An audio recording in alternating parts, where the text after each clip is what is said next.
जय मल्हार.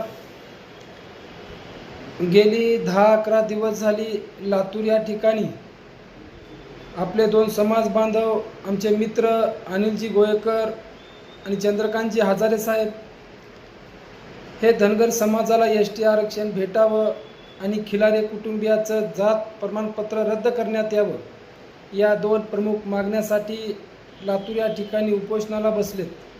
कारण उपोषण करणं म्हणजे सोपी गोष्ट नाही बांधवानो. मी 7 दिवस उपोषण केलं आहे.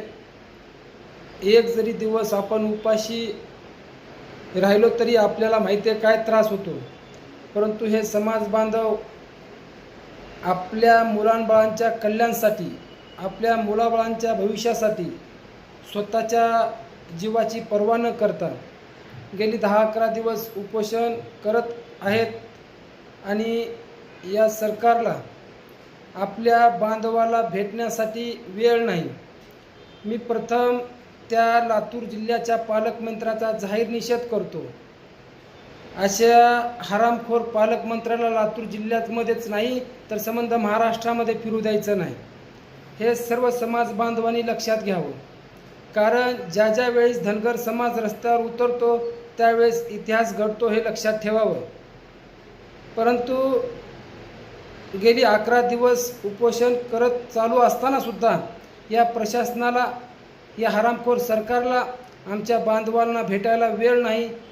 परंतु लातूर जिल्ह्यातील सर्व समाज बांधवांनी एक लक्षात घ्या की आपण जोपर्यंत रस्त्यावर उतरणार नाही तोपर्यंत या सरकारला आपली किंमत कळणार नाही.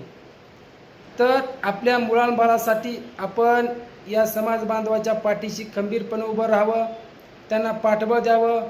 वेळोवेळी ज्या ज्या वेळेस गरज भासेल त्यावेळेस एक दिवस समाजासाठी, स्वतःसाठी म्हणून लातूर या ठिकाणी मोठ्या संख्येनं उपस्थित राहावं आणि आपल्या आपल्या तालुक्यामध्ये, आपल्या आपल्या जिल्ह्यामध्ये, आपल्या आपल्या गावामध्ये या सरकारचा निषेध म्हणून रास्ता रोको करण्याचं काम आपण सर्वांनी हाती घेतलं पाहिजे.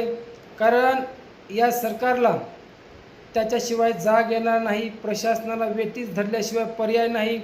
तरी समाज बांधवांनी एक लक्षात ठेवा, आपण सर्वांनी एकत्र येऊया आणि या सरकारला त्याची जागा दाखवूया. एवढंच एक विनंती करतो आणि थांबतो. जय मल्हार.